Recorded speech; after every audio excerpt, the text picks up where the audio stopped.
Boa noite, meus filhos da internet, né?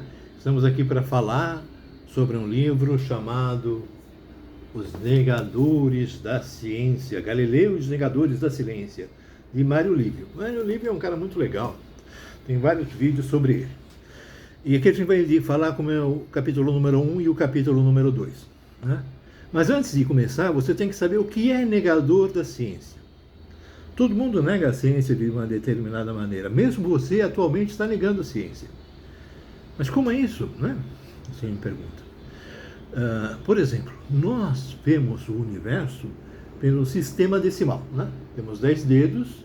O universo foi feito à imagem e à semelhança do homem. Portanto, o sistema decimal é a melhor maneira de ver o universo. Não. O universo funciona no sistema binário. E quando você usa o sistema decimal para ver o universo, você está negando a ciência. Complicado? Vamos ficar um pouquinho mais simples. Por exemplo, você hoje fala o português. Todos nós falamos o português. O português é uma língua que tem uma característica muito curiosa e interessante, né? Ele divide o universo em 2 gêneros, né? Bem, talvez até um pouco mais, né? Masculino e feminino. Por exemplo, você diz a cadeira e o banco. E no caso também você pode dizer o sofá. A cadeira feminina, o banco masculino, o sofá gay, não sei, homossexual, lésbica, não sei. Alguma coisa desse tipo. Mas ao dividir o mundo em masculino e feminino, dando características femininas, dizendo que a cadeira é feminina e o banco é masculino, é você negar a ciência. Certo? Hoje em dia existe o que o pessoal chama de linguagem neutra, né? A linguagem neutra é defendida por vários professores que estão fazendo experiências com ela, né? Em vez de você utilizar o O ou o A, você utiliza a letra E, I ou U, né? Em vez de aluno, você fala alunê. E outras experiências desse tipo para criar uma linguagem com neutralidade, um elemento neutro, para dar maior, né? Tirar a insanidade da língua portuguesa, né? Mas, hoje em dia, você vê deputados fazendo leis tremendamente conservadoras, impedindo qualquer utilização da linguagem neutra nas escolas. Certo? Não pode se fazer experiência sobre isso, é proibido. Diz Ana Capigônio. Bem, não me lembro o nome da deputada, mas tem uma deputada que está lutando para manter o sistema conservador da língua e impedir qualquer tipo de experiências com a linguagem neutra. Existem alguns links na parte de baixo do vídeo que você pode acessar essas informações e entrar na discussão. O que você vai optar, hein? Bem, você ainda está com dificuldade de compreender que nós somos negadores da ciência. Então eu vou dar para você uma última... talvez vou dar tudo. Esses dias você vai ver um monte dessas coisas, né? Uma negação à ciência. Quando o primeiro homem voltou para a Terra da Lua, ele tinha uma câmera e fotografou a Terra. Tirou uma foto. Quando revelaram essa foto, percebeu-se uma coisa inacreditável. A América do Sul, país tropical, mais próximo do Sol, por essa razão, estava em cima. E os Estados Unidos, um país invernal, um país bem afastado do Sol, estava embaixo. Como pode ser uma coisa dessas, meu? Tudo o mapa mundi mostra os Estados Unidos em cima e a América do Sul embaixo. E de repente o pessoal vai para o espaço e vê uma outra coisa. Questão de segurança nacional. Se criou uma teoria da conspiração e a foto foi invertida e só muitos e muitos anos depois, essa foto chamada Blue Marble foi revelada como ela é. Mas antes disso, é claro, surgiu uma ideia salvadora. Essa ideia salvadora é a seguinte: no espaço não existe em cima ou embaixo. Essa é uma grande falácia, né? Mas no espaço não existe em cima e embaixo. Então você pode escolher. Você pode escolher o mapa mundi com a América do Norte em cima e Brasil embaixo, ou o mapa mundi com a América do Sul em cima e Estados Unidos embaixo. Certo? Quando você toma essa opção mais compatível com o seu grupo, com a sua identidade cultural, por exemplo, nós somos brasileiros, temos que colocar o mapa mundi com a América do Sul para cima, como é a África do Sul, como a Austrália faz. Mas nós temos um completo afastamento para com a ciência. E por isso nós ainda aceitamos o inaceitável. Existem artigos do Guardian, existem artigos da BBC, a Terra Invertida na Wikipedia, que você pode pesquisar mais sobre esse tema. Mas o interessante aqui é perceber o que significa ser um negador da ciência. E, meu caro, você é um negador da ciência. Muito bem. Agora vamos falar sobre o principal problema que Galileu enfrentou. Esse problema tem um nome bem claro e específico, né? Ele se chama repulsa, ele se chama indignação, ele se chama ultraje, certo? Essas são as armas que os conservadores usam para manter a sua estrutura de comando, certo? Você fala, olha, tem lá na esquina uma farmácia. E a pessoa diz, você está me ultrajando? Como assim você me diz que na esquina tem uma farmácia? Não é? Isso indignar, isso me indigna, isso me repulsa, isso me causa nojo você dizer uma coisa dessas. Mas é verdade, existe na esquina uma farmácia. Não estou falando para você ir na farmácia, você comprar a farmácia, você trabalhar na farmácia. Mas estou dizendo que existe a farmácia. Isso que Galileu fez.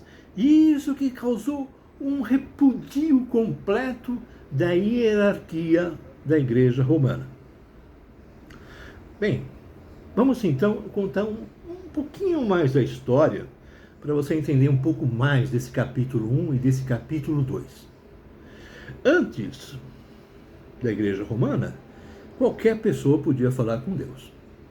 Depois da Igreja Romana, apenas o Papa, iluminado pelo Espírito Santo, tinha capacidade de falar com Deus e dizer o que Deus queria.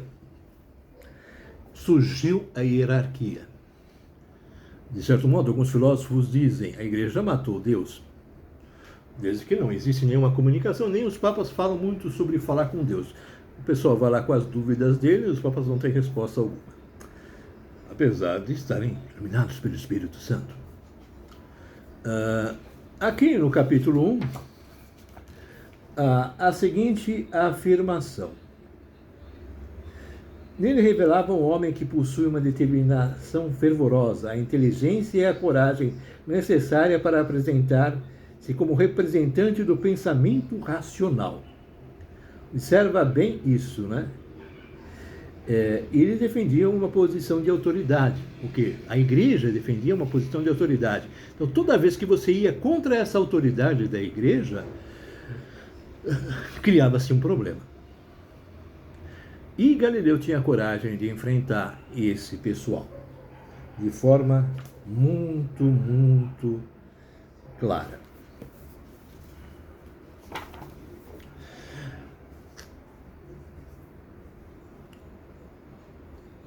Há muitas pessoas que usam a indignação, né? Por exemplo, você vê na televisão, o pessoal faz um abaixo-assinado para a democracia e a outra pessoa se mostra indignada quanto a isso. Será que você também é um negador da ciência? Também se acha indignado em relação a um fato real? A um fato comprovado pela ciência? É uma pergunta a se fazer, não é mesmo? E a busca por ela nos torna mais inteligentes.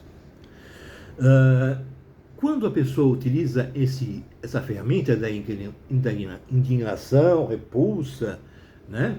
ela sempre está escondendo alguma coisa. Não existe exceção. O problema é você descobrir o que ela está escondendo. Perda de poder, problemas com o ego, muitos podem ser as consequências. Existe então embaixo, nos comentários, uns vídeos sobre cursos de diálogo. Através do diálogo você consegue esclarecer essas coisas. É difícil, mas é através da conversa que você consegue chegar a algum lugar.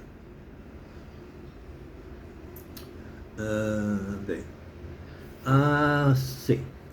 Bem, sempre existem novas linguagens.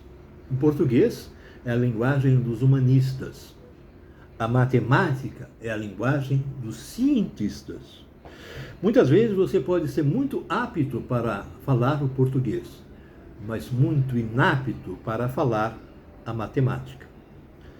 Existe uma dificuldade, como hoje mesmo existe uma dificuldade para você falar na internet. Existem muitos problemas, existe a necessidade de se ter flexibilidade. Somente sendo flexível você consegue aprender os meandros dessa nova arte que eu também estou tentando descobrir aqui. Olha, tá difícil. Muito bem, muito bem. Galileu ficou fascinado por Euclides. Euclides era um grande matemático. Todos os cientistas se sentiam fascinados por Euclides. Só que aqui no capítulo 2 existe uma frase dita por Einstein. Como é possível que a matemática, um produto do pensamento humano, que é independente da experiência, se aplique tão perfeitamente aos objetos da realidade física? A matemática tem uma limitação. Tudo tem limitações. A matemática não tem noção de massa. Quando eu digo que a matemática não tem noção de massa, significa claramente uma limitação da ciência. Talvez haja necessidade de criar uma nova linguagem, um novo formato, um novo modelo de matemática, matemática mássica. Mas na época de Galileu isso não existia. Nos nossos dias também não existe.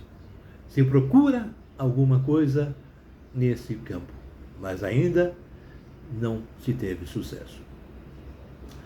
E Galileu, orientado pelos estudos que fez de Aristóteles e outros pensadores, de outros cientistas, começou a estudar a massa.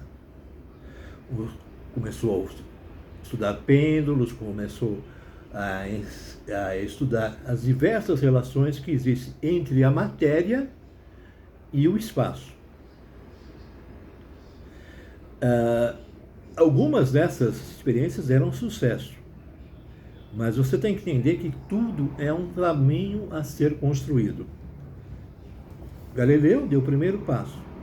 Eu espero que tenha dado para vocês o primeiro passo, a primeira chave para o entendimento desse livro. Nós vamos continuar nessa batalha, tá bom? Agora eu vou contar uma historinha para vocês, né?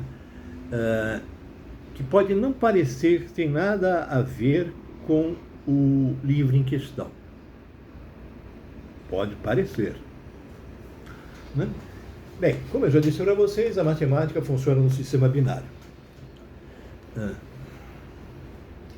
Então, Deus também deve ser binário. Deve haver um Deus e também uma deusa. Imaginem só Deus e deusas perdidas no universo, a Deus arrumando as coisas dentro das galáxias, etc. e tal, e Deus olhando as estrelinhas, né? De repente, a deusa, ansiosa como toda mulher, volta-se para Deus e fala assim: você não faz nada? Cara, você não faz absolutamente nada, você fica parado aí sem fazer nada. Faça alguma coisa, pelo amor de Deus, né? E Deus, né, vou ter que fazer alguma coisa. E aí ele foi na periferia do universo, um paizinho de merda, né? Um paizinho pequenininho, um mundinho pequenininho, ao redor de uma estrela pequenininha, e fez a sua obra de arte. Ele criou a vida. Muito bem, Aí ele foi se gabar para a mulher, para a deusa. A deusa olhou aquilo tudo, aquelas coisas se movimentando, falou, e daí? Não, mas o que? Eu criei a vida. Meu caro, se você quer fazer alguma coisa, faça direito. Se você quer criar a vida, cria a vida inteligente. Aí a mulher foi para um lamaçal, a deusa foi para um lamaçal, fez a figura de uma mulher na lama. Deus ficou admirado, falou, puxa vida, o que é isso? Isso é a forma de vida inteligente. E aí ela continuou fazendo, faça a sua. Aí Deus fez o homem, ou pelo menos tentou. De repente a mulher, a deusa parou, olhou para Deus e viu aquela barbaridade que ele estava fazendo. Falou, não, por favor, assim não dá, deixa que eu resolvo isso, só falta fazer o cérebro da mulher. Então faça o cérebro da mulher, enquanto eu resolvo os problemas aqui anatômicos que você causou no homem. Né? Aí foi, Deus ficou na dúvida, eu coloco um ou coloco 2 neurônios? Né? Não vou pecar pela falta. Colocou, fez o cérebro da mulher. E aí a deusa caprichou. Caprichou mesmo, mas foi o que foi possível fazer. Aí ele falou, eu sopro a mulher, e você sopra o homem, damos vida a eles e formamos a vida inteligente no mundo. E a mulher, e a deusa soprou a mulher. Deu que? E a mulher surgiu. Primeiro surgiu a mulher. Claro que surgiu primeiro a mulher, né? Você tem dúvidas disso? Realmente. Mas é verdade, surgiu a mulher primeiro. Ela olhou o mundo e falou, que coisa maravilhosa. Ela olhou um bando e falou, olha que coisa linda. Ela olhou o horizonte, olhou as árvores, os frutos, as flores e falou, eu estou maravilhada. E ficou assim, observando as coisas, quando de repente Deus soprou no homem e o homem se levantou. Se levantou, bateu um galho, quebrou a cabeça, deu um guerro fenomenal, pegou o galho, jogou longe, matou o Bambi, causou um monte de desastres à sua volta. E de repente ele olhou para o lado e viu, aterrorizada, encostada como órfã, a mulher. E a mulher perguntou, o que é você? E o homem disse, eu sou o homem. E aqui acaba a nossa história por enquanto. No próximo capítulo a gente continua. Até mais, pessoal.